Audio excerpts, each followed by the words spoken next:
Welcome to episode number 58, Matt. 58. Did you believe that at some point we were going to get here? I knew eventually we would. Yeah? I did. You didn't think that we were going to get, that Hecz was going to give up at 30? No. You knew that I was going to keep this going? Do you think that I'll be able to do this for the rest of my life? At some capacity, I believe so. Yeah? I believe so. I do too. Today we have a very special guest. My man has already had like 13 highlights in competition, including the ultimate three-piece off the bomb, incredible play. Pierce, also known as Gunless, and we'll talk about your name in a little bit. But first, I want to give a huge shout out to our sponsor this week, which is ExpressVPN, and I'll give you a little bit more information on them as the podcast continues. And also, of course, my favoritos, Turtle Beach. Obviously, everything here in the Hecz quarters is all decked out with Turtle Beach headsets and Turtle Beach. I even have my first ever Turtle Beach X1 up there. That's the gaming setup, the gaming headset that I first used at the beginning. So I've been a Turtle Beach dude from the get-go. I've actually had those before. Have you? Yeah, one of my first headsets. The reason I'm deaf, the reason I'm hard of hearing, the reason Matt, my wife, and anybody that's around me hear me say, "What? Huh?" is because I'm hard of hearing, and it is because of those Vosnick 1v1s. I had to hear footsteps, so I turned the volume all the way up. Crank them, but then here came the nades. Oh, Here came the grenades. People in like pubs back in the day, like at those times, those are the type of headsets that you'd be calling out. You'd be like, "Oh, he's got Turtle Beaches on." Turtle Beach. He's got the TVs on.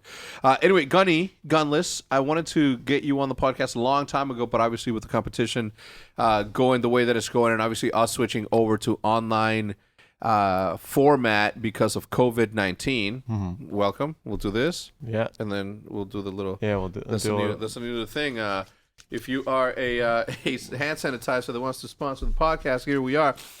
You gotta hit it with that, because all the germs that you've inhaled get torched like your nostrils when you do that. Jesus, I want to cry. No, I've done that all the time though. I've done this since I was in high school. I would use hand sanitizer, and all of a sudden I'll do the Superstar, where she. Have you seen that movie where she's like, this girl puts her fingertips under her armpits, and then she's like, you never seen that 90s movies? Will Ferrell, Superstar. No, have you seen it? I probably have. It's been a long time. All right. Well, let's get it started. All right. So from the very beginning. All right. Let's start here. It was with a question that I like to ask every single. Have you seen any of my podcasts? Some of them. I've seen the one that you did, the Valak, and I think that the one you did with Matt as well. Okay. Formal or Nate chat? Formal. There's so many Matts in my life. I don't even want to get that. We have Matty. We have Matt Nadeshot. We have Matt Kendrick, who's the manager of the Guggen Squad. I have Matt Formal. Mm-hmm. There's just too many of them. Yeah, what's the matter? It's very nice to be named. You like that one, Matt? Name something else other than a generic common name that usually Hector. People have. Yeah, like Hector. Hector's so common in Mexico, but it's a Greek name. Achilles was yelling Hector in the 1500s BC, before coronavirus. All right, let's get it started. Pierce, who are you today? Who am I today? It's a very deep question, if I do say so myself. Who am I today? Do you want me to just kind of go right into my life story? No, I want to know who you are today. Today? Who are you today? I'm just a competitor.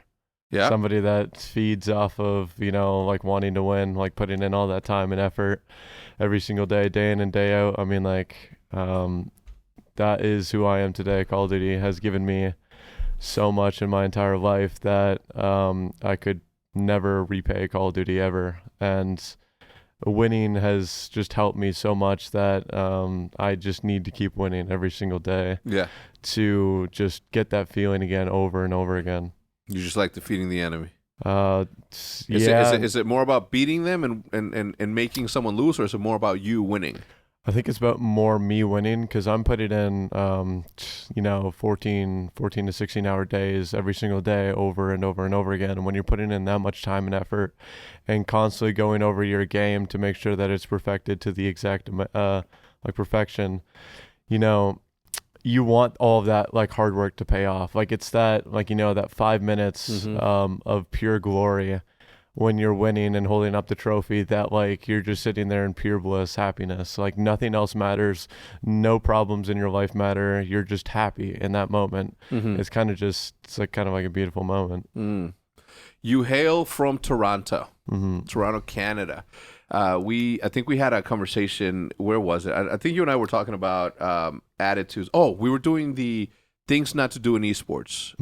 And you are more of the respect culture and respect the competition by respecting the competitors, leave it on the thing, and like showboating and that stuff. That's just not within your realm of what is culturally okay to do in competition. Where me, I'm just a savage and I'm just teabagging and shooting bodies, even though I don't have the skill to do that anymore. Or not that I ever did. Or maybe I did, just not in this day and age. Because, obviously competition evolves and moves on. Correct? Yeah, to a certain extent, I can agree with that. Yeah. So tell me about your early beginnings. How did you who were you then? Who was I then? So I started competing in Black Ops 3. My dad, paid for my passport, paid for my flight to the event, and I had like everything covered under like an organization of Team Pass and like hotel. First event ever was UMG South Carolina. Wasn't the very best event because of all of kind of like the problems that they were having of the Cronus, what is it? The Cronus USB, like where like connected. Yeah. Wasn't the very best, but managed to get through it. I managed to get into, this is my first event ever, I managed to get into champ bracket, and the first people we played off against was Envy. I still remember that event to this day because going into Saturday, we played till 5 a.m. And we had to wake up at 10 a.m. And so that means the biggest problem about that is that we didn't eat at all, literally going in on Saturday. And at the end of Saturday, when we wanted to try to get food, everything was closed. So we literally couldn't eat. We went to try to go to sleep as fast as we could and then get up. And then we literally had to try to eat and get to the stations and try to warm up and everything like that. Completely got smoked. Envy wasn't even, I think that was a tournament that Envy wasn't, or all professional teams weren't doing anything until Sunday. They literally like were completely warm. Everything was good to them. They just completely destroyed us. It was bad. Fast forward a little bit forward, going into. Well, let's back up a little bit more. You grew up in Toronto. Is that where you were born and raised? Born in not technically Toronto. I just like to say Toronto because it's a lot easier for people to understand. I say Chicago when I'm from Schaumburg or from Wheeling, Illinois. I grew up in a place called Pickering. It's not really a good place in Canada. I won't lie to you. I know it's not a good place because the moment I was leaving to come to Dallas, to move here, a drug dealer's car blew up and took out the two cars next to it. So Jesus. Yeah. It was not a good place to live in. I lived there for about 10 to 12 years, I guess you could say. Kind of just staying in my apartment, just kind of playing video games, doing my thing. Living by yourself or with parents? That was always a problem because growing up, I'm a part of a divorced family, so from like an early age, so I lived with my mom and dad like kind of like on and off like week by week. And eventually, I kind of wanted to stray off away from my mom and live with my dad, like primary, because my mom is not very a sane person, I guess you could say. She's an alcoholic. She is very bipolar. She like screamed at me a lot, and it was very bad for my mental and stress health. So I wanted to go over to my dad. So growing up as a kid, It was always good. My dad was always there for me. Anything that I needed, it Around, was. what was your age around that time? When I moved to my dad. Mhm. So at the age of 16, you're allowed to decide where you want to actually live Mhm. between divorced parents. Unfortunately, that case, I have an older brother. My older brother left me to go to my dad first. He's 4 years older than me. So at age 12, I had to try to kind of make the best of those situations, like between my mom and my dad, because, like if I didn't clean the house, I would get screamed at. If I didn't like clean the house, I probably wouldn't eat that day, or like she wouldn't be happy unless she was either drunk, or like actually had alcohol in her, or like I actually cleaned the house and made sure everything was done. I think that was just like I said, just not really good for me, like mentally and stress. So I went to my dad. He was there for me at all times. Was a big factor about my life, and like taught me a lot of things, like how to be a good person, and like how to like take care of your friends and everything like that. I think the biggest problem with all of that is that my dad is also an alcoholic, Mhm. a huge alcoholic actually. I love my dad to death, I really do, but my dad got consumed by the alcohol, I guess you could say, and he kind of let it corrupt his mind, and he started losing more and more jobs, made things a lot harder on me, and when he sent me to UMG South Carolina, I made everything kind of go. Um, try to do my dream and kind of like, pursue my career that way. I still remember going into IW Atlanta. Um, Sorry. Yeah, no, you're good. Take your time. IW Atlanta, I went in with Alec, Preston, myself, and Justin. We went into the event, and I had $20 in my bank account. I had $20 in my bank account. I was feeding myself, was taking care of myself, was paying my internet. I was trying to help with bills with my dad. I was kind of trying to do all that. Like, it was at that point where I was trying to become, I guess, an adult, like, because I had to. Like, I had $20 in my bank account. I was like, also kind of like, dressing myself and everything like that. But we went in there, the favorites. We get through we get through pool play. I think we win 3-1 or 4-0. I'm not 100% sure, but we Mhm. get through. We're first of our group. We go down 0-2 to splyce. We're top 12 guaranteed. I'm sitting there like, we all need this money. Alec and Preston need this money because they're sort of in the same boat as I am. They need this money really badly. I need this money really badly. We go down 0-2 and we're sitting there like, we're going to get top 12 again because we got top 12 at Vegas prior. And we're like, oh my God. 3 maps in a row, we literally just completely destroyed splyce. Like, 3 maps weren't even close. Like, it was a complete bloodbath. We beat them in 18-0 on Frost Uplink. I think we 100-point clubbed them on Throwback Hardpoint, and then like 6-2 or 6-3 them on Retaliation S&D. I remember all the maps because it was that bad, and it was that like monumental because like it was just so huge for us. How much did you guys win? 20,000 each. Each. So went in there, beat them. Then we beat we beat FaZe last map, and then we played Envy in winners finals because they beat you guys prior. We were sitting there and we were like, oh my God, we're playing Envy in winners finals to get the grand finals, and we played them in pool play prior, and they were we beat them like 3-0 or 3-1 like pretty badly. And we're like, all right, let's go. Literally go into it, 3-0, smoked, literally immediately. And we're like, perfect. Like, we're in grand finals. Like, holy crap. Yeah. Going in there, we were sitting there waiting hours and hours. You guys finally managed to break through the like losers bracket to come all the way up top. Me, you guys there, you guys completely 3-0 smoked us. And we're just like, oh no. This is why IW Atlanta is my favorite event win of all time. And it'll probably stay my favorite event win. We all went to the back after 3-0. We got off of our headsets. We're just sitting there. We're walking off. The crowd is screaming at us, but it's not the things that we like assume or hear like that we're used to. they're calling us names. They're calling us like personal names, coming at us like personally, like our personal figure and everything like that. They're not coming at us like in game, like, oh, you suck, like you're not you're not good and stuff like that. I remember walking back there, hearing all of that, like just all that trash talk and just being put down over and over. And we kind of just all looked at ourselves and were like, all right, let's shut this fucking crowd up. Like, it was like we all looked and we just knew. We wanted this crowd to just disperse. Yeah.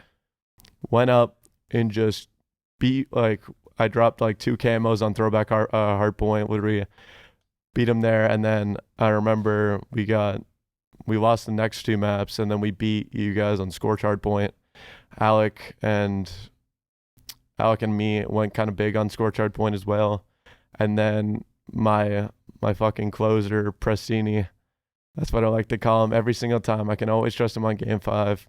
He closed out, and I don't know, I could not believe that feeling right there in that kind of moment, because just like I said, we all needed that money, and it was just like, it wasn't just that $20,000 that we were all happy about. I mean, we got a salary increase afterwards. Like, we were treated a lot better. We were treated like just really good, and everything kind of just ended up working out a lot better for us. And like, it means like I could, like, you know, help out with more bills, pay, like take care of myself better, and kind of like push myself forward. Now, in situations like that, obviously you don't get the money right away, right? It's like it's staggered. You gotta wait. Sometimes you gotta wait up to like 60 days to get that money. But you know, having that knowledge that that's coming down the line had to have been some sort of like massive relief for not just you, but also, you know, obviously your dad, and I don't know if your brother was still living there, but being able to help out in situations like that is always like a blessing. Now, when you win something like that, the championship feels good, right? But was it at all overshadowed by the fact that you have this other sort of, you know, money solution that happens where it, like, which one overtook each other? Or was it an equal feeling? Was it an all encompassing, just, you know, happiness? For the first 5 minutes, I think it was pure happiness, because just winning and everything like that, being able to forget all the bad things that are happening in my life, I think it was just very mentally refreshing to actually kind of get something good in my life. I do think the kind of like overshadowing fact is once the 5 minutes ended, I realized, okay, I'm back to reality. I have to start doing something with this. I have to start kind of like pushing myself forward. The salary increase was definitely a huge thing, because that was immediate. Like, it immediately happened and like helped me with a lot of those things, because like you said, we're not going to get that $20,000 right away. Like, that's just not, you know, like reasonable whatsoever to Activision and all that. That definitely helped out a lot. I just and then you know, winning those 2Ks as well. Like, we won a couple 2Ks, I think, going in before Atlanta, but like you can't, for Canadians only, you had to get a check mailed to you, and that took up to 90 days. Oh man. So like we would win like, I don't know, $1,000 to $2,000 like each, and I couldn't get that money whatsoever because it was just being sent in the mail. So it was definitely hard, but it was definitely something you'll never forget. Something I'll never forget. I haven't forgotten it. You know, we spent the entire Sunday going through this insane loser bracket run, and we didn't stop playing all the way through. We get on main stage, we 3-0 you guys, and I'm in the back with these dudes. I'm like, all right, guys, another best of 3, and we're fucking out of here. Or another best of 5, another best of 5, and we're fucking out of here. Let's do this shit. Let's get it going. And let's go, right? And then no, it didn't happen. You guys turned up and did what you could. Look, from the very beginning, you know, you obviously the twins have always been like standout players to me, right? Like people that I always kept my eye on. The same way that when Crimsic stepped in the scene from Halo, like how he instantly became one of my favorite players, and knew at one point or another we were gonna be teammates at some point or another. You know, obviously, Nate Shot retire made everything a lot easier for me, because at that point, obviously, I was able to pick up Damon. You know, make business decisions, right? Like the right business decisions, not put friendship in there. And I don't think that at some points I do tend to make the business decision, the majority of the time I think. But when it's on the balance between friendship and that, more often than not, I think I have a track record of always picking friends. And how can I turn away from that when everything that has come to me was through friendship. I mean, if you look at where we're sitting now, like it's all been through the building of that friendship. But in a situation like that, you don't often get to go after the players that you would like to play with, right? Like the twins, obviously, Krim, as I mentioned before, and etc.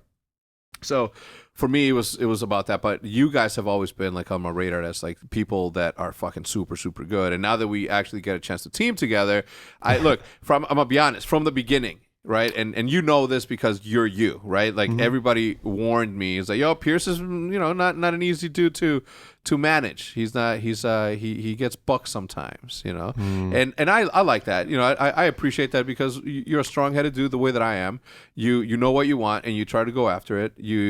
So far, I haven't had a single problem with you. I haven't seen anything that people say that you're hard to work with. I mean, aside from you, like maybe waking up a little bit late, but that to me is like I've always experienced that, right? Like I have a younger brother. I know what it's like for your generation. You were born in the 1997. 97. Holy fuck. I graduated high school in 1997. Really? Think about that, Krim. You got I don't know why I have Krim in my mouth, but just think about that. I graduated high school. By that point, let me see. By that point, I had already driven a car, crashed a car. I had already been arrested, not fully arrested, but taken into custody because of my graffiti escapades. Yeah, of course. I had already been to the hospital a couple of times for fighting. I'd already had a girlfriend, several girlfriends actually, Matty. You know what I'm saying? You know how I get down. Look at his face, man. And I was the freshest freshman in the world. Anyway. And you were just coming into this. I had seen everything, and you had just come to that's what will always blow my mind. My brother was born in 1990, 10 years after me, right? So, like, I know what it's all. I've known how to be a big brother. Like, I've known that. So, anyway, what I was getting back to it, like, when people were warning me about you, I'm like, I don't understand why you're like, I don't need people's warnings. Like, I'm gonna make I'm gonna make my own evaluation of the people that I'm working with on my own experiences from that. Like, I'm not gonna give a shit if you yelled at somebody or if you treated somebody a certain way. Like, I don't give a fuck about that. Like, you had your reasons, and if I get into a fight with you, then I'll know what the whole situation's like, right? Like, I did this, he did that. But when other people were telling me and warning me about you, I was just like, I don't give a fuck. I don't care. I don't care. I don't care. I think I like that, but I think the only thing that I ever actually feels very bad about is like the warning thing is like when I left my United team. I think that was a very, very bad thing for me to do, and I think that was my mistake completely. What was it? I'm not familiar. I kind of like benched myself and like did that way. Why though? Why did you feel that was like the only excuse? Don't you fucking dare do that to me? Oh no, like young man. I'm saying, right there in that kind of state of mind, I was very emotionally kind of like destroyed. Not with like being like my team and everything. Like kind of my depression was getting to me, and like I was starting to get migraines every day. And like when people would like kind of like complain in my ear, or, like, bitch in my ear, like I would take it in a negative way, like because like I would just be so stressed out. Like I could never have like my good place that I like to call it is why I play so much Call of Duty is I play 14 hours a day because it's such a stress reliever for me, and it helps with my depression so much because I get to just tone out, listen to music, and play. And I use that as a good way. Like, so I try to like play pubs as much as possible and use it as a way to try to improve something that I can use in game, like for scrims and stuff like that. United back then, it was probably the stupidest thing that I could have done to bench myself. I think if I just, got a little bit of help from somebody, like took a few deep breaths and told myself to relax, I think I would have handled that situation a lot better. I just feel like after we won, I overreacted and felt like we weren't taking it as serious as we were when we were going into Atlanta, and that like I kind of just like threw everything out of proportion. Like I've apologized to Alec and Preston a lot. Like, I'm surprised they're honestly still friends of me to this day over that situation, because I consider Preston and Alec like family, more family than my own family. Like they're always there for me, and like I can always talk to them and try to be myself. Everything else. When you say you try to be yourself, like is it something that you actually try to be yourself? Because like I know that this is a thing, right? And I'm trying to understand because I've always just been, you know what I mean? Like I've never had, Yeah. you know what I mean? Like this, like help me understand that. Like, what do you mean you try to be yourself? I have a very, I feel like people tend to misinterpret me. Mhm. I have two personalities, purely because that's how I guess my brain has divided them too. My one personality is just winning, pure winning. Mhm. I only care about winning, and when I go into work and when I'm like going into that like kind of mindset and everything like that, winning is the only thing that matters to me. And the only thing that I care about, like I'll do anything it takes to win whatsoever. I'll put in the time, the effort. If somebody wants to label me as the bad guy and tell people what they're doing wrong, I'll do it. Like, be mad at me. I don't care. If you want to yell at me and take out your frustrations on me, do it. Like, I'm perfectly fine with that. I have a super high tolerance, and I have no emotions when it comes to Call of Duty. As long as I'm winning, Yeah. I don't care. Like, because winning is giving me so much. Like I said, like 10 to 15 minutes ago, it's helped me like be happy. It's helped me do so much in my life that like I can do so much with like the money and stuff like that to help me like in my everyday life. I will never get tired of the feeling of winning ever in my entire career. I will never. I could win everything and I would still put in the 14 hours every single day to win. I need it. I crave it. It's something deep in my bones that I wake up every single day and I just have to have it. Mhm. The second personality that I have is it's funny because the way that Alex says like people say I'm a good person and I'm just like, how can you tell? Like, how can you tell I'm a good person when all people see on in a global eye on stream like every single day is me yelling or me Mhm. being mean or me just being that guy that literally is doing everything that needs to be done to win? How do you know I'm a good person? And they're just like, I don't know, I just know. And I'm just like, I agree. it's just like one of those things where I'm like I always ask that question. How do you know if I'm a good person or not? It always I think it boils down to track record and just the ability to read people. Like in my career, whether it was in mortgages or whatever, like I've always been really good judge of character. And at times I've misjudged somebody, sure, but more, I don't know. I think that I have a pretty good track record in identifying who's a shitbag and who isn't. You know what I mean? Yeah. And you've never struck me as that, even before we teamed together. Through your interviews, through the way you spoke, through the way you carried yourself, in and out of the game. Like you never struck me as anything besides a good person, right? Like you can tell, and you don't go out of your way, but like, oh, Maddie's a good person. Like you just know because of people's track records and the way they act.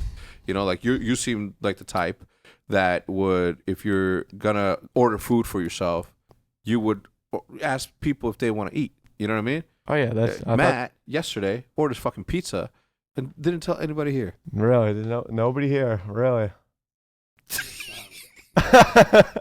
I mean, yeah, that's just kind of like a staple. Like if you're ordering food, you gotta ask to make sure that if people want. I've tried to tell them. It's just always the thing. But the second is like second personality. I'm very introverted. I'm very not antisocial.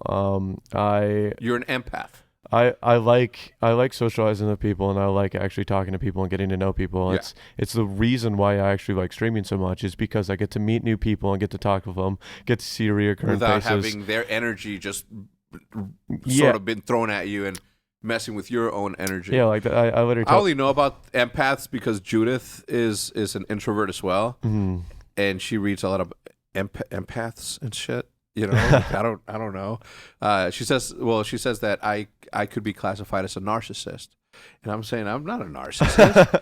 I just like to see myself exist. I mean, you know what I mean? Yeah, narcissist just seems like such a bad word to say. No, like, it's not though. It's not. I mean, I thought so too, but then once she explained everything to me, I was like, yeah, I'm a narcissist. I'm kidding. Anyway, sorry, go ahead. I'm a very introverted person. A lot of the times, even with my friends and family, I think it's a big thing that I do like frequently, is I don't, or I always feel like people are always going to get annoyed with me or get sick of me or get, just kind of like fed up with me. Yeah. Because of, that other personality that I have. So I try to, like, I get scared and I try to, like, just self-isolate myself because I think they're going to be mad at me at all times, or just have a bet, or just be mad at me because of, like, all the stuff that I did prior. So I just kind of keep to myself and try to be introverted. I don't want to do that. Yeah, I don't want to do not. that Yeah. whatsoever. Like, I like talking to people and I get like getting to know people. It's a really big thing in my life. Like, I'm very bad at talking to people, like, a lot. Mm-hmm. That's what streaming, and that's what, like, you yourself, like, has helped out, like, a lot, like, to try to get me out of my shell. Because it was just very hard for me because just like growing up with, like, that kind of environment, like, you kind of just, like, when a kind of depression takes over, you kind of just isolate yourself 24/7. You don't want to talk to anyone. You don't even want to do anything most of the time. There's months on end most of the time when I was back in my apartment in Pickering, where I would sit in dark rooms and just stare at a wall for hours just for no reason. Explain that. Like, you're in a room. You don't have a TV in there, or No, it's just be dark. Literally, they would just be in, like, I would have two different rooms, like, one like a meditative room, or no, it was just where I slept. I would have one room where I sleep and one where I would play, and, like, I would just go in that room and I would just fall asleep, and I would, like, when I woke up, I would kind of just sit there and just kind of I would just think oh, what? anything and everything. Like, my brain has gone down a lot of dark alleys and a lot of dark paths in those kind of mindsets. So I'm not gonna like go on that, like, topic. It definitely is. What sort of exercise do you go through to get out of that mental sort of dark path, as you call it? What have you trained yourself to do that, to no, just, like, get out of it instantly, or does it take a while? I think the best thing that I ever did was move to Dallas with Alec. Once I got around here and got out of that, like, that hellhole, like, that literally, like, it felt like I was trapped. Like, it literally felt like I couldn't breathe most of the time. I felt like when I was there in Pickering, I was dealing with everybody's problems. Anybody, like, they would just dump their problems on me. It was like, all right, well, like, let's see what Pierce can deal with today. Like, let's see, like, what problems, like, I had to deal with. Like, it was like, like, it was just always annoying. Like, in World War II, just a quick story. In World War II, when I went to the league, when I was on Rise, actually, better story is, I got before I get to that, I'll get to that after. It's relates to this, but when I was on Echo Fox still, fun fact, I actually got dropped on Christmas Eve. They texted me this, and I can't believe this till this day, like, thinking about it now. I got a text message that said, "We need to talk," frowny face. That was the message that I got regarding my drop. Yeah. Who sends a frowny face? Who you tell me? I don't, like, it was, I think it was Bryce Facento, or it was the manager for Echo Fox at the time. I think it was, like, Dan. I don't remember his name, but it sent me. It was a frowny face because I remember it so clearly in my memory, and I looked at my phone because I just got woken. Got woken up. It was like around 4 or 5 p.m. Like, I was just sleeping the whole entire day. Mm-hmm. Woke up. I was like, okay, I guess I gotta call them. They called me. They're like, yeah, like, I'm sorry, like, going over, like, the drop conversation, blah blah blah. Like, yeah, we're gonna move forward with like, Yuliako at the time, and they're like, is there anything you want to say or anything? And I was like, no. I literally said no, goodbye, and literally just hung up the phone. That's it. And I was kind of just sat there, put my phone down, and then went back to sleep immediately. Right after, I was like, okay, well, I'm done with today. That day right there, I remember it so clear because I spent like, kind of like, it was like one of the worst, like, times I've ever had, because I spent Christmas like Christmas Eve, like Christmas Day alone, because I had to deal with all of that stuff. Yeah. Because, like, I just got dropped. I had to then kind of, like, talk to Looney, Dan, like, about getting on, like, Rise and everything like that. It was literally during Christmas. Because I don't go to my, like, aunts until, like, more like the morning or, like, afternoonish. Mm-hmm. So that was a little bit of kind of like a hellhole-ish, but moving forward, going into the first season of the league on Rise, I go to the league. We're beating everybody. We're having a good time. Like, you know, Zin's still on the team at that time. I'm starting to go back home, like getting on my flight back to like Toronto. I get off the flight. My aunt calls me up and says, we need to talk. Frowny face. No, frowny face. If she sent me a frowny face, I'd be like, okay, what is it now?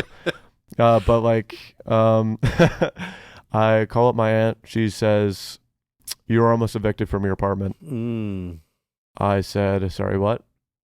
She said, your dad hasn't been paying the rent. No. You are $4,000 in debt. You have to pay it now, or they're gonna lock up your whole apartment and sell everything. She said, don't worry about it. I paid it. Just pay me back, and everything will be good. I said, oh my God, thank you. Mm-hmm. Because at the time when it was at the league, all this was going down. They were very close to just evicting me and just completely selling everything off. My dad at the time was sort of still paying rent, or like telling me that he was paying rent, so I didn't know at the time. I was focused on paying my internet and everything else, like all the other bills I was paying, not the rent, because I thought he still had it. Yeah. Going into that, I had to pay it all off, and then I started taking over the rent. Back on topic, I had just had to get out of there because I was taking care of my dad. Like, my dad was considered my child at that point.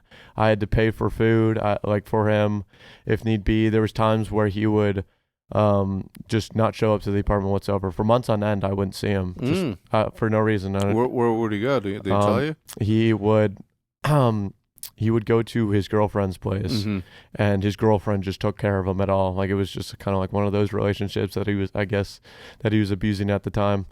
And I didn't agree with it whatsoever, but like, I just let him do his thing. Cause like every time, like, he would just come in my apartment and do all that, he would just reek of alcohol just every single time. And it was just like, do you drink? No, or I don't. I only drink on occasions when I'm drinking with friends. Like, if me and you were to go out right now, have a good time, like, you know, like, I would drink. Like, but anything else, like drinking normally, no, I don't like it. It's why my tolerance is so high, because I have two parents that are both alcoholics. Like, literally, like, alcohol doesn't phase me really at all. I could drink so much, and like, that's why people were like, oh yeah, you can outdrink me, and I'm like, no, trust me, I think I can. Like, but going to that, it was just very disheartening every single time, just looking at my dad. Like, every time I saw him, it looked like he was dying. It looked like every time I saw him, he'd get skinnier. Every time I saw him, his hair would get grayer. Every time I saw him, it was just like, it felt like he was killing himself slowly. And like, he knew it, I knew it, and like, it felt like he'd just given up on life. Yeah. Like, he just didn't care anymore. And I looked at him and I said, I just thought in the back of my head, I was like, I just don't want to see this. Like, imagine just watching the person that you love so much in your life growing up, and he just slowly dying in front of your eyes. Every time you see him, he's different. And you're just sitting there and you're like, it's just not good for you. Just like, I don't want to see this anymore. Yeah. Like, at all. Yep. That's why, like, when I moved to Dallas, like, my aunt, my grandmother, I consider them my biggest pillars of like support, I guess you could say. Anytime I have a problem, I call them and like talk to them. It's very nice. They helped me get out of my apartment, packed up all my stuff, helped me move. They made sure that like all my taxes in Canada were good. Like, I helped them like send the money and everything like that. I think once I got here in Dallas, my mental state started to improve significantly. I had a couple friends here at the time, Mochilla, Steve, and it was this Adam Assault. They lived in my apartment complex. That's why I kind of like chose that apartment complex, 1 and 2. The apartment complex is really nice as well. My downtown view is fucking beautiful. Which I'd pay anything for a good view. I love a good view. But, you know, I started hanging out with more people that like had kind of like had the same interests as me. They got me into exercising because I've always wanted to do it, and like, you know, start working out, better my like mental health and my physical health, because like when you're working out, you just feel great all the time. they helped me out a lot with that, and Alec just helped me out just getting out of that dark place that I was in 24/7. Yeah. Like, just getting out of that Yeah. element that I was in. Like, he just always made me laugh. It was always a good time with him. And I think that right there in that very moment when I could just not have to worry about anything, like, at all, like, I could just be myself, that was just fantastic. Like, Yeah. it just helped so much. You helped each other. Yeah. Which is a good thing. When you're both going through something together, the way that you guys did, obviously Alec hopping on the fitness grind, and I never really knew him. I never really spoke to him, and now that he's, my teammate, we sort of started to, but then he obviously like moved or is in the process of moving. Mm-hmm. Like, you can totally see a change in his demeanor. You know what I mean? Like the man is fresh as hell every single time he steps out the crib, right? But you can also see it in the attitude and the way that he approaches his interviews is different. You know what I mean? So that's super cool. I'm gonna take a quick break to give a shout out to the sponsors, and then No, you're good. Honestly, when you said VPN, I actually have to get a VPN myself. Okay, well, we'll hook you up. And I'll tell you about that right now. The sponsors this week is Turtle Beach and ExpressVPN. First with Turtle Beach, the history that I have with them. Obviously, I can point to my Turtle Beach Air Force X1s and now the Elite V2s that I use on a daily basis. No matter whether I'm watching entertainment, no matter whether I'm watching YouTube videos or watching Netflix or listening to my friends yell at me because they don't know that I am the best in the game. You know what I'm saying? I hate to say that in front of you, Pierce, being a champion and all, but I too can get down on the sticks. It is when I get bad comms, and I mean people giving me bad communication. Not the audio is perfect. I hear them perfectly giving me the wrong information. Either way, if you use code Hecz, you get 10% off your next purchase. So make sure that you go down to the description down below and click there if you're trying to get a headset. You can either get the what I wear, the pro headset, which is the thing that we all wear, the Elite Pros V2. Or you can start with any of the other wireless opportunities that there are out there. I mean, there's everything from entry level all the way to pro players. There's something out there for you to get. And to be frank, sometimes I end up using, I don't remember the model of it, but it's a smaller one that goes perfectly with my Switch, which is what I take on flights. Anyway, the next one is obviously ExpressVPN. They've been here before. They've come and taken care of us before. I always tell the story about when Mixwell got his account hacked when he landed in the United States at the airport. So I'm just going to give you guys a little bit of a reminder of who they are, right? Because we all know how ExpressVPN protects your privacy and security online, right? But there's something that you may not know. You can also use ExpressVPN to unlock movies and shows that are only available in other countries. Thank you. Okay, reading this, I immediately thought of Apocalypto. I don't know why Apocalypto, right? A movie by Mel Gibson about my ancestors is nowhere to be found. Such a good movie. I haven't seen it since it came out. Well, I haven't seen it in, let's call it in even 5 years. Okay, and I've wanted to, but I can't get it on iTunes, can't get it anywhere, but it is available in another country. So now that that's there, I'm more than likely going to have an opportunity to watch it tonight, now that I know that that's a thing. So this whole week, right, we obviously use we obviously use ExpressVPN here at the studio. More importantly, last week when we were doing the tournament and we needed to make sure that everything was online and we couldn't get hit offline by people who are trying to DDoS or whatever, we also use it in just for protection services. Obviously, we got to make sure that everything here stays in here, and that's what it does, right? What happens is that ExpressVPN hides your IP address and lets you control where you want sites to think you're located. You can choose from also 100 different countries. So just think about that. All the Netflix libraries you can go through. Love anime? I know you do. Use ExpressVPN to access Japanese Netflix and be spirited away. Spirited away. Such a good movie, by the way. I am in love with the artwork in there and obviously the messages behind it. It's super, super good. Those little, I haven't seen it in a long time, but the black veiled dudes that give you gold, that's such a good movie.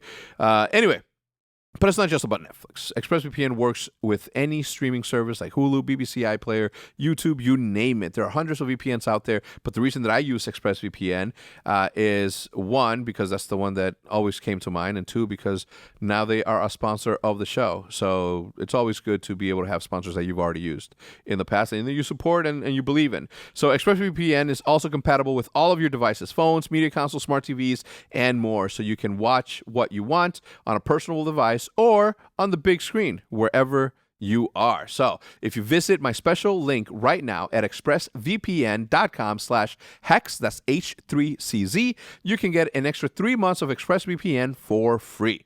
Support the show, watch what you want, and protect yourself with ExpressVPN. That's expressvpn.com/H3CZ and get 3 months for free. So huge shout out to obviously both of them, and let's get back to it. So yeah, huge shout out to both Turtle Beach and ExpressVPN. Certainly appreciate the support, especially because they've been here for a very, very long time. Switching gears into something a little bit more serious and let me rephrase that because it obviously can't be more serious than the way that you're good. But the current state of Call of Duty. Obviously, you've been. When was your first competition year? Black Ops 3. Black Ops 3. 2006. Black Ops 3, really? Yeah, Black Ops 3 is 2016. 2016, 2017. Black Ops 3, are you sure? Yep. It wasn't the one before that? No, it was Black Ops 3 because that was UMG South Carolina. I remember. All right. So Black Ops 3, you've gone through a lot in Call of Duty. You've seen the way that MLG ran things, and then you see now that you're stepping into something more obviously more organized in a sense. Were you obviously had a lot of team offers, right? You had obviously the offer to stay within your current team, and you had other people coming in. Were you at any point nervous about not being picked up? Obviously, because there's we're going from, call it 32 teams to just 12, right? Like there's limited space for people to join. Yeah, I think just like I said on like my personality, like winning, like why I care about so much winning, like people just didn't know like that backstory that I had. That's why I kind of wanted to tell it. Yeah. And why I'm so serious like about winning, because like it gave me a life that I literally could never repay Call of Duty for ever. And people didn't like that about me. People didn't like that I was very vocal and very, like expressive about the way I wanted things to be done and the way I wanted people to be done, or people to be like people. I wanted people to be like me. I wanted people to care as much as me.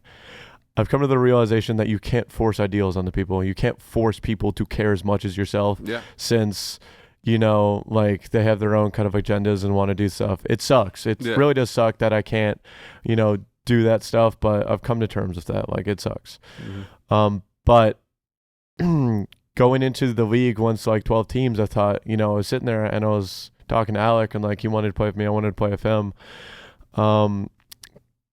We were trying to get on a team together and everyone seemed to be kind of doing their own thing, like team wise, like organization wise. And I think there was a time where there was a team that was happening on Seattle, which was like almost like, pushed through, like actually going to happen. And then something happened and fell through. And like Do you remember what team that was? It was Enable, Octane, Envoy, Alec, and Josiah. Oh, Josiah, yeah. I wasn't gonna be on Seattle, and that was gonna be the team. I think Octane said that he didn't want to play with me purely for that reason of like of how I am and like very vocal. And I was just sitting there. I was like, I don't know, like what do you want from me? Like do what you want. Like I told him that. I said I'm really interested in playing the feud and everything like that. I really want to, but do whatever you want. Like I'm not gonna hold you back. Like you just came off of like a stellar performance, like 2 event wins back to back, 2 of the biggest event wins. Do what you want. I want you to be in the best situation possible and get the most amount of money like of your situation. Going forward, something happened, fell through, and then Matt contacted Alec, and then kind of like everything kind of like shaped up from there, and everything was going, and then we managed to get on the same team together, and everything was going good. Honestly, if that Seattle team went through, I don't think I was honestly going to get picked up from a team. Right there at that moment, I think there was a lot of teams that were already solidified, and I was kind of just sitting there, I was like, people probably just all think I'm a douchebag. like I was like, I'm probably just gonna be on like, just probably like a bench spot and like kind of just hopefully maybe they just call me up. It kind of sucked to actually kind of realize that and all that, but it kind of is what it is, I guess you could say. Did you when you go through those sort of moments, right, where you realize that people see you a certain way, Mm-hmm. and you say to yourself, "He's like, fuck, man. Maybe if I would have done this a little bit different, maybe if I would have done, maybe if I would approach a situation differently, it would have changed me and put me in a better position." Right? You realize that just because you have these ideals about the way that you are, and just because you are the way that you are, that it doesn't really matter, right? Because this isn't an individual sport; it's a team sport. Mm-hmm. It is as much about networking and politics as it is about the skill level that you have, right? Like I literally at the beginning of this conversation, I told you that very like my optic at the beginning of that was all about friendship, and if Nate would have never retired, I don't think that he would have ever gone anywhere. Like I would have been a diehard like that because we were playing a different game too. We weren't just playing the competition; we were playing a building a media empire, right? Yeah. So in those moments where you're sort of sitting there knowing that you might not get picked up because of attitude, right? Whether right or wrong, because I think it's right. Everybody should express themselves the way they need to. Make minor tweaks here and there to sort of adjust to something because if there's a polar opposite person of you or somebody just as similar as you, right? An exact same you, at what point do you say, I'm wrong and he's right? Like, where do you meet in the middle in situations like that? The exact same as me. Well, just think about it. You're right? The way that you call out a play. Yeah. But he is you, and he's calling a different play. Yeah, no. When I was on my Rise team, teaming with Looney, Looney was a lot like me. He wanted to win as badly as possible. I thought Dan was a great teammate. I like Dan as a person, and I consider him a good friend of mine. But let me tell you, he has called me an idiot. Mm-hmm. He has called me an idiot probably hundreds of times a day when I was teaming with him over and over again. I harbored no bad emotions over anything that he said to me because that's just the way I am. I knew he wanted to win, and every time he told me or like he screamed at me or told me in a nice way or bad way, it didn't matter which way he told me. As long as he told me what the wrong play was or the right play was, that play was happening after that. Like I made the bad play, all right, the good play is happening every single time now. Like I'm making sure that good play is always happening. And, he was kind of like that as well, like where you would call like something a little bit different. And we would have our quarrels sometimes.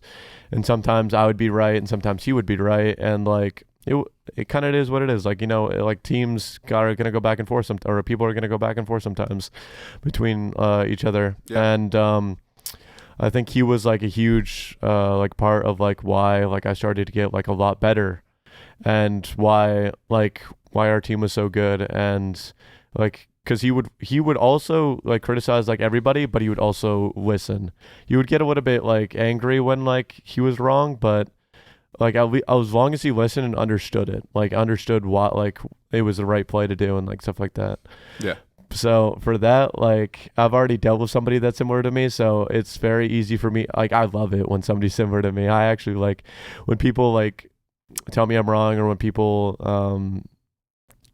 not scream at me, but like tell me I'm wrong, like in a loud voice, in a slow voice, and tell me like how to improve my game. I'm all for that. Like I love that. Like that means you care. That means you want to win. That means you're so inversed in the game that like you have such a strong passion to win. And I love that. Like it just feels so good. But like when people don't do that and they're just kind of like like they're kind of just like going like map by map, game by game, it just feels like we're just going through the motions at that point. Like we're not really getting better. Like that's why I think like Alec is also like that same simple or like-minded as myself. Like he thinks the same as me, and like it helps out a lot. Cool. I saw Alec's interview on Trip Cap or something like that. I don't know the name of it. No, like what they call the Intel one. Yeah, something like that. I don't know. But I saw it because it was popping up everywhere. The conversation about like, we don't know how to play the game and we don't know how to do this. Yeah. And I understand the way that YouTube works. Like I understand that in order to play the game of YouTube, you have to be very good at, well, not necessarily clickbait, but the right kind of clickbait, the right composition of words that make you and entice you to click on the video.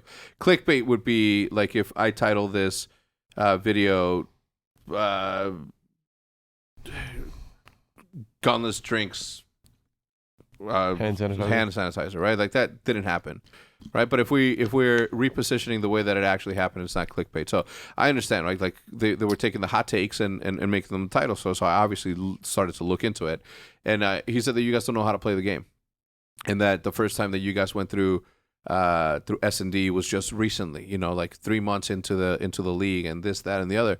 I understand that sort of content needs to be created, and I understand that it is, I guess, weird to people that people play different and people prepare differently and people are successful not doing the things that people who are successful do those things, and vice versa, right? Like if you look at people that prepare every single day and are successful at it because they're playing them putting in 14-hour days, they expect everybody else to put in 14-hour days because that's the formula that works. But when you have a team like ours, right, that hadn't practiced any S&D, apparently, I don't fucking know. I'm not in your streams, nor would I ever. The same way that you're not going to be in my business meetings and in my content meetings, in my anything, unless you want to. Like obviously, like there's nothing that I can offer. I'm not on the front lines. You know what I mean? I don't know who's sponsored. I don't even know the names of the fucking maps sometimes. Okay, so the people that sort of put.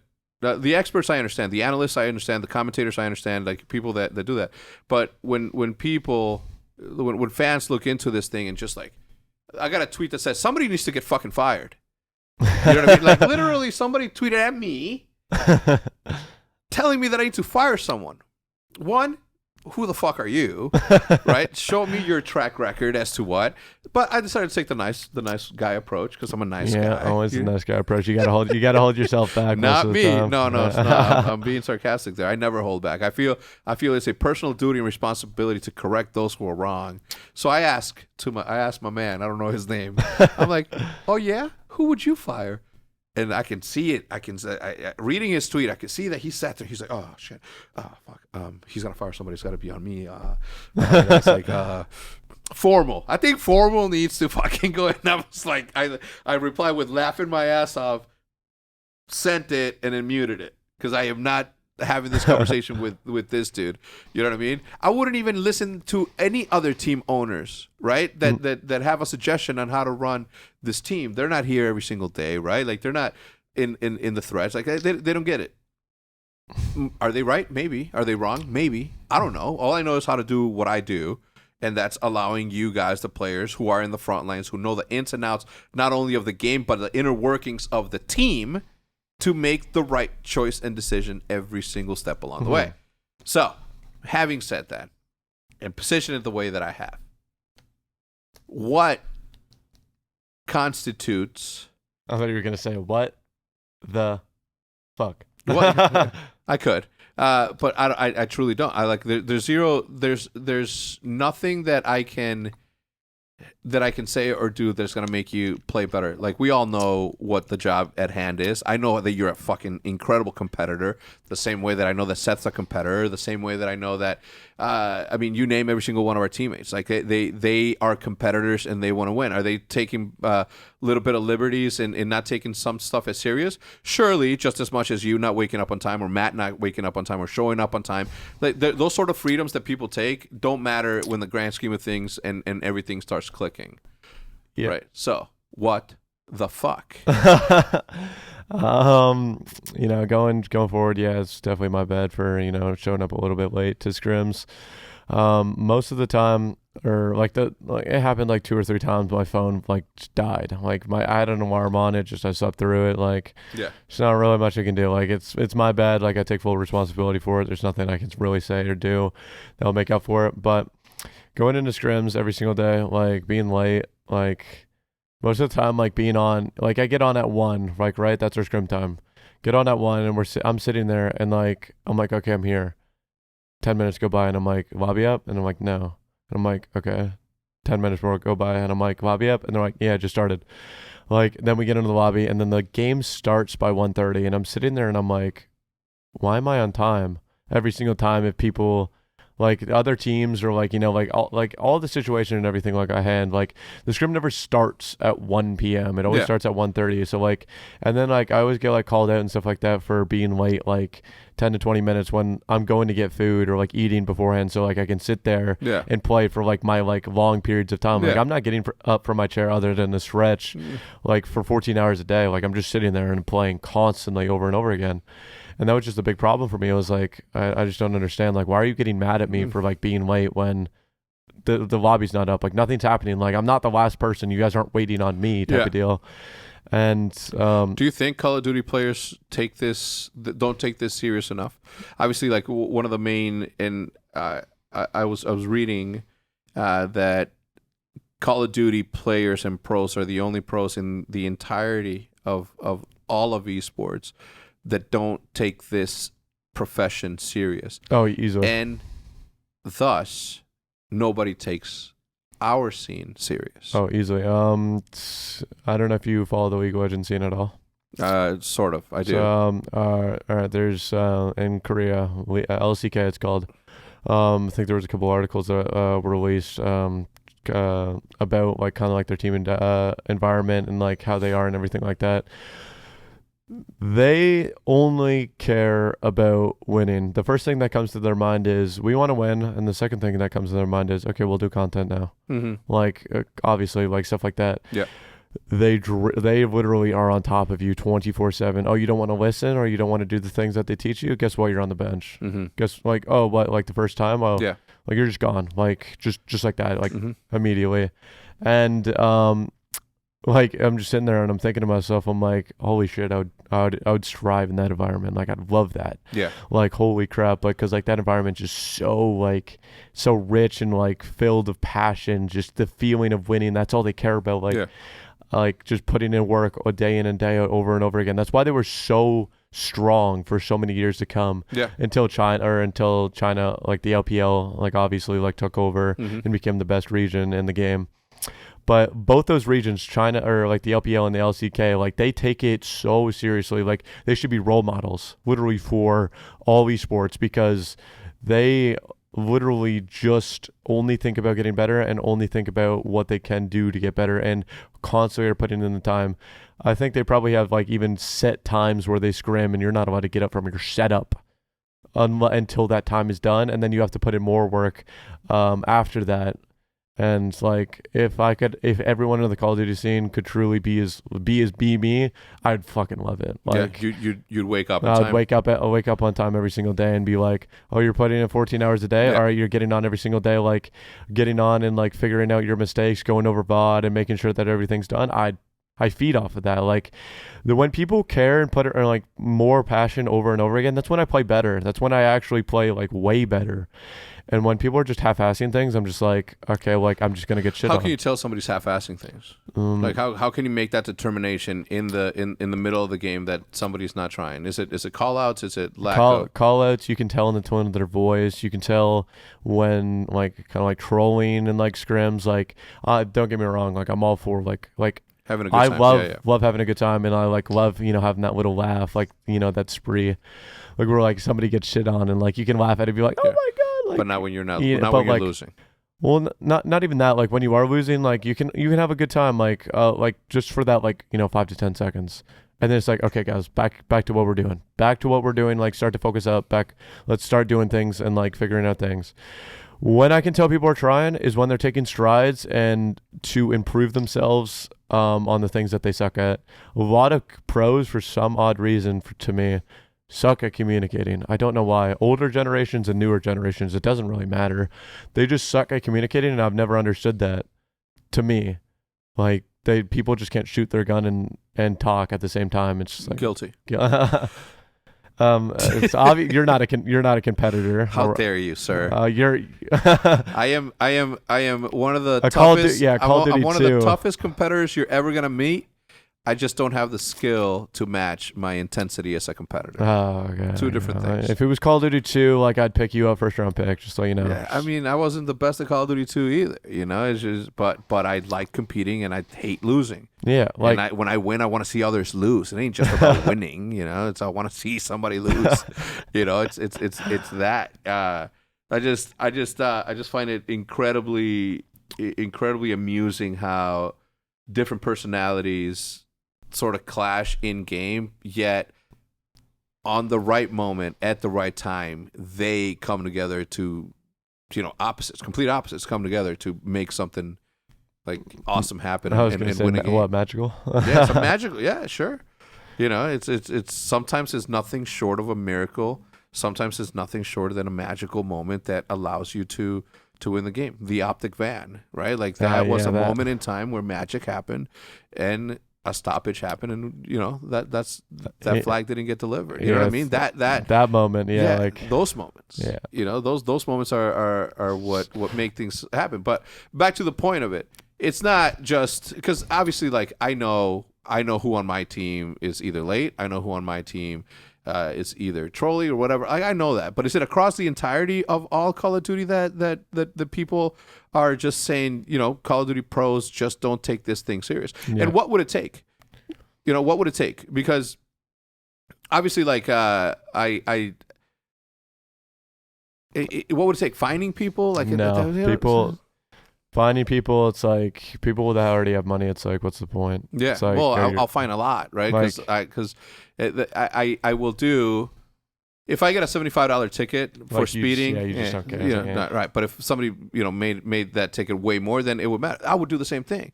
If a fine is X, and I know that I'm like, oh, that's what he spends on shoes. He just won't buy shoes this week. Then I'll double it, triple it, whatever. Like that's not the point. And what sucks about that approach where you find people is that it hurts. It doesn't, but it never solves anything.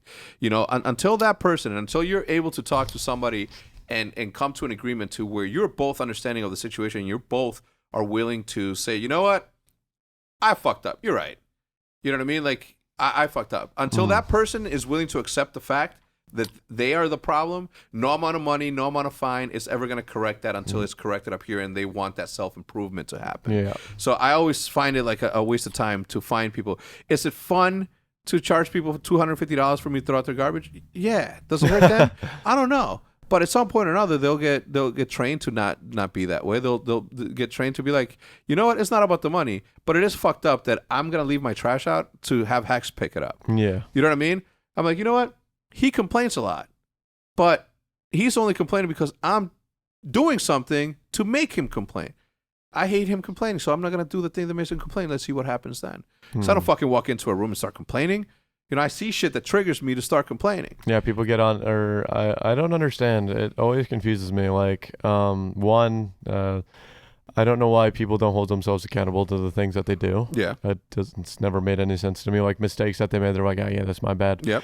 And two, like, people just think every single time I get on, like, I get up, like, I wake up, they think I get on my setup and I'm like, oh, I can't wait to kill somebody's vibe today. Like, I can't wait to make their day worse. Yeah. Like, it's time. Yeah. It's energy consuming for me to sit there and tell you the things you're doing wrong. If you held yourself accountable and said what you did wrong, I wouldn't talk to you. I literally wouldn't say anything. You'd be like, oh, he did it. But are you 100% right 100% of the time? No, I'm not whatsoever. I like when people are debating me. Like, when people say they're like, oh no, like talking about a play that's like certainly happened. Yeah. Like, if the general consensus is like, if everyone's chiming in like on the play and they're like, all right, like 3 people saying like it was a bad play, like it's probably a bad play. But like, I'm all for that. Like, if I'm wrong, like, I like debating. I love it. Like, like I said, it shows you care. Iron sharpens iron. Yeah, but people just think like I just get on every single day and want to be toxic. Like, if I could get on every single day, just play the game, and people held themselves accountable, I would. Like, I'd be the best. I'd be the best teammate ever. I'd just be like, well, he knew what he did wrong. Like, well, I'm not gonna say it. Yeah. And then I would try to say like what we could do better, like prior, in like a good way. It's like if I tell you, hypothetically speaking, stop spitting on the ground. Stop spitting on the ground. I'd tell you 10 times in a row, stop spitting on the ground. By the 11th time, I'm going to be like, stop spitting on the fucking ground. Like, what do you want me to do? Like, do you fucking want disgusting animal? Like, do you want me to yell at you? Yeah. Like, I don't understand. Why do I have to like say it in 10 times nice times? I hate when they get like, oh, I can't believe you yelled at me. I can't. I fucking kindly asked you. I kindly asked you 3 times to do this, and on the 4th time, you want me to ask you the same way? Obviously, that's insanity. Doing the same thing over and over, expecting a different result. No, I'm gonna change my tone, and hopefully, you'll take me seriously this time. I get you, man. I'm with you 100%. I will say this: when you said that, it made me feel something. When you said it's like you think that I like waking up and saying I can't wait to kill someone's vibe. I felt that, dude. Like I understand that. I understand you. You know what I mean? You don't. But sometimes it feels like that's the case, and you're the asshole for trying to better something else. So, looking at it from an outsider's perspective and the way that you guys have been, teammates in that, like obviously I've never, when we lost and you guys sat here for about half an hour, I was listening at my desk, but I didn't step in. I didn't offer anything. I didn't fucking play the game, right? At some point or another, people need to understand the management, need to acquire the management skill that says, unless you were directly involved in a problem, you got to let the people who were involved in that problem solve it. Let that solution happen between them, and then you offer your insight if you feel that you fucking must. Yeah. What you said is like about like people being more comfortable. I think the biggest thing that I've actually recently come to terms with this and understood is 2 things. It's very easy to say you want to win. Very easy to say you want to win. It's a completely different thing to say I'm willing to do what it takes to win. I'm willing to put in the time. I'm willing to put in the effort. I'm willing to set my emotions aside. I set all my emotions aside all the time, literally to better the team all the time. Like if somebody wants to yell at me, I don't take them offense whatsoever. Like I'm all for that. Like I said, putting in 14 hours a day, going over VOD, going over little things. Like after I got off on my stream, my 13-hour stream, I watched VOD. I literally watched VOD over our gameplay of the scrims that we just played and some of the VOD that we played prior. I'm always thinking about getting better. Like I go to bed, I'm sitting there in my bed, I'm thinking, how do I get better? Like it's all like I'm always thinking different ways, and it's just that checklist like where you're just constantly going over the things. We're like, all right, are you willing to put in the time? Are you willing to listen to people? Are you willing to fix your issues? Are you willing to go out of your way to improve the things that you suck at? Like just back to back to back. The list goes on over and over again. Yeah. And I feel like a lot of people just don't understand that like at all. Like it just sucks. Like what you said as well is like it all happens in your mind. You have to ask yourself truly in your mind, do I really want to win? Like, do I really actually want to win? Mm-hmm. Like, I love your quote, by the way, is that esports is a 24/7 thing. If you're not doing it, someone else is. Someone else is doing it. If you're not doing it, then you are bringing your teammates down and dragging them down with you. If you're not thinking like that, it's a team sport. Yeah, it's a team sport. Like it sucks to be like that. Like it just sucks to like think like that. It's like, why are you dragging other people down with you? If 4 people are willing to do the things that it takes to win and you're not willing to do it, it's just like it's not fair to those 4 people. You're like, it's a team sport. All 5 people need to be willing to do those things. Yeah. And like the competition's just always evolving and the game's always being played differently in different ways. And like if you're not putting in that extra time, guess what? A younger kid that's 18 is going to put in that time and get better than you and going to fix. And he's gonna want to do content. Yeah, and guess what? He's fucking amazing on camera. Yeah, like just all these things. Like, yeah. I will say this though, when you were talking about the Korean mentality and the culture, that they're winning first and then content second. Like I get that, and I'm always gonna be super biased towards content because it's. Like I get that 100%. You know I was just saying like what it isn't like. Okay, because I do see the importance of it, and it's like more than ever, it's in situations like the one that you were in, right? Like where you needed to win in order to pay bills. Where if you know what I mean, like now obviously that you're streaming, like if you have this supplementary way of making money and you're not relying on the second that you stop relying on me to give you a paycheck, that's where you start to truly see things in a different way, because that will make you better at the job that you're currently doing, right? Because you don't rely on that job for the monetary. You're not doing it just because you have to do it, but because you want to do it, right? Because when you're making money elsewhere doing something else, then that obviously fixes that monetary problem, that money issue that's out there. Yeah. For us, it was always about that. For us, it was always about not needing to win a championship in order to pay the bills, and that's why the culture we created happened. I do love that and understand that. Honestly, I'm still like, it's mind blowing to me that like I always tweet about it. When I started my stream, the first thing that I had in mind when I started up my stream wasn't like to do like put in more content and everything like that. The first thing that was going through my mind was, I want to improve my social being. I want to kind of like improve like talking with people, improve with like me myself getting out of my shell. Yeah. And I just like I said, I like meeting new people. It's really cool. Like, people that have the same mindset as me or people that have like same interests as me. Yeah. I think recurring faces, not like new faces, just like it's a really cool experience to me. And like I love when people are just talking with me or working in the chat. It's not a really big deal. Tell people all the time, I don't want you to sub. It's just a little thing that I like to do. Yeah. Because like I go out of my way because I like streaming. I genuinely like streaming and talking to people. That's all I care about. And I tell people that like you don't need to sub. I don't care. It's not a big deal. Like I'm okay. But we certainly appreciate the subs, especially the Prime subs. Obviously, Prime. Don't let that $5 just sit there. Yeah, don't let the $5. Put it to work. It's free. It's free. It's literally you free. work hard for your money. You might as well let your money work hard for you. Instant ROI with your $5 Prime sub. Instant ROI in friendship, laughter, and friendship. But to think that I'm at almost 1,600 subs. Goddamn. Yeah. I'm mind blown that I'm almost at 1,600 subs. I'm sitting there. I'm just like, huh. My problem is that the only thing I want to stream is Minecraft Lonely Island. That's it. Like, no, I get that. Like, people are sitting there and like, I'm playing pubs, like just regular public matches, and they're like, "When are you playing CDL?" And I'm like, "I don't like CDL playlist."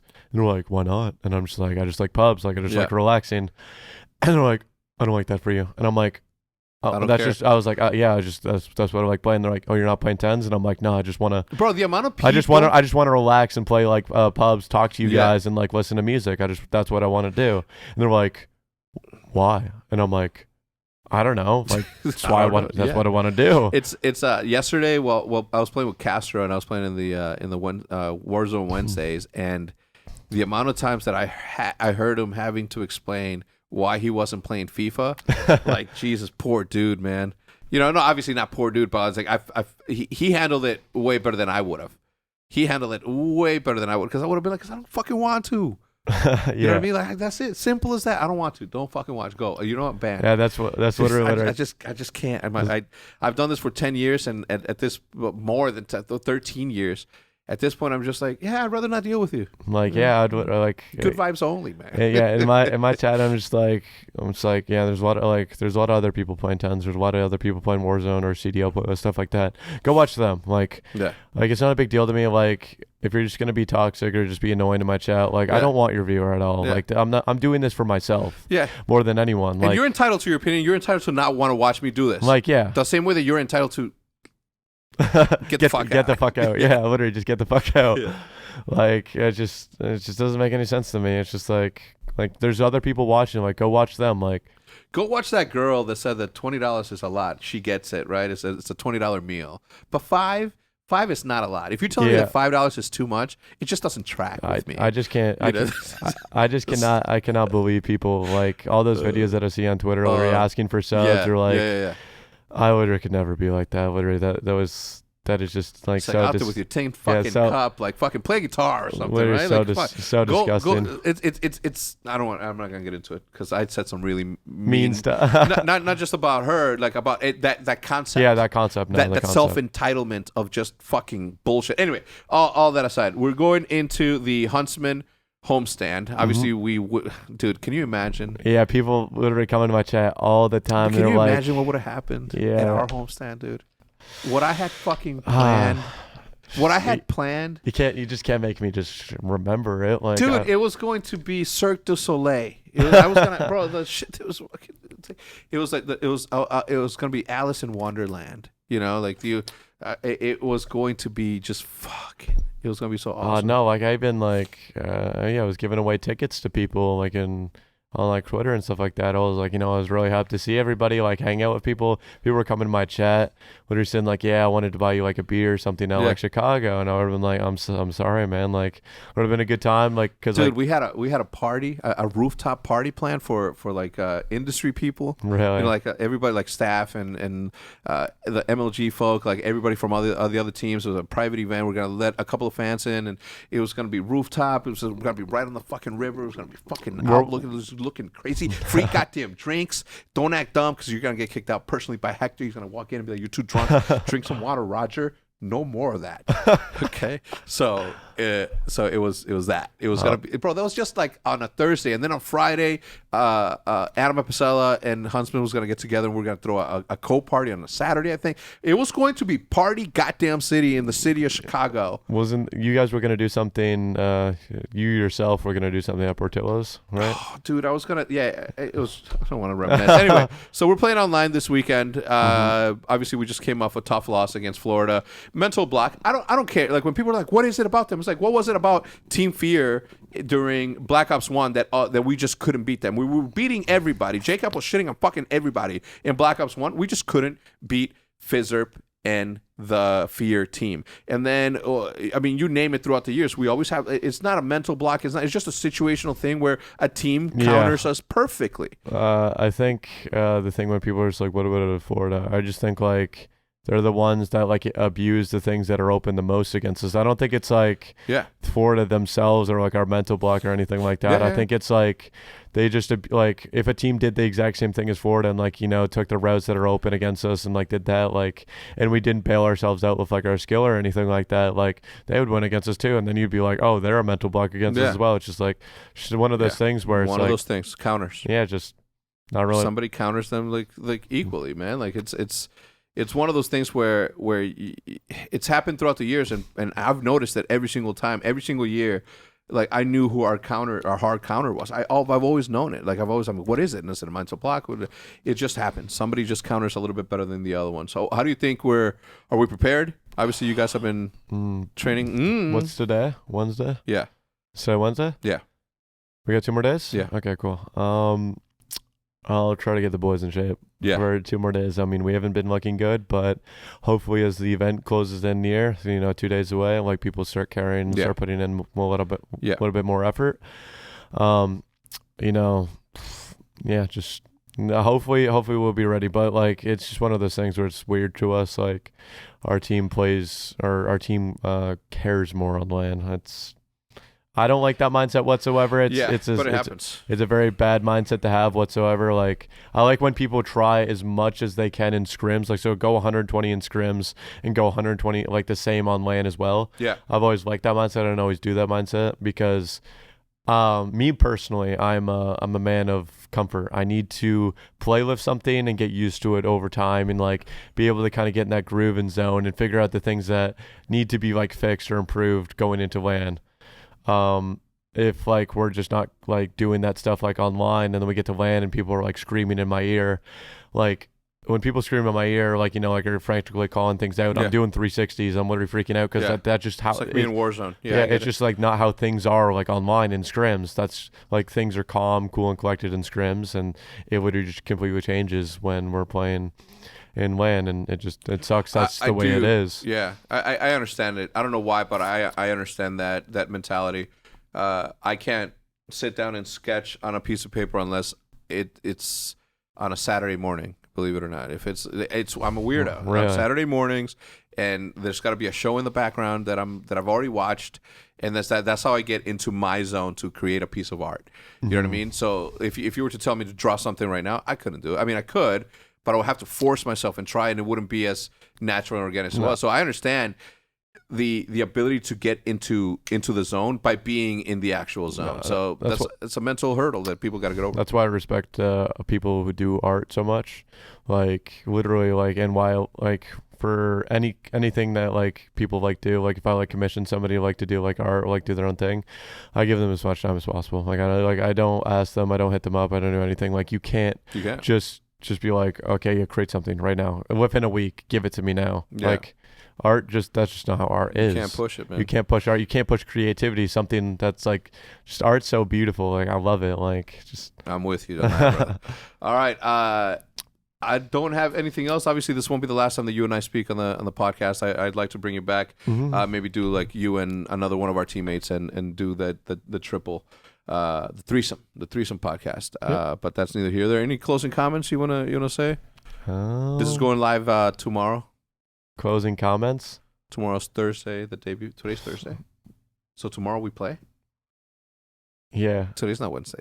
Today's Wednesday. Yeah. No, today's Thursday.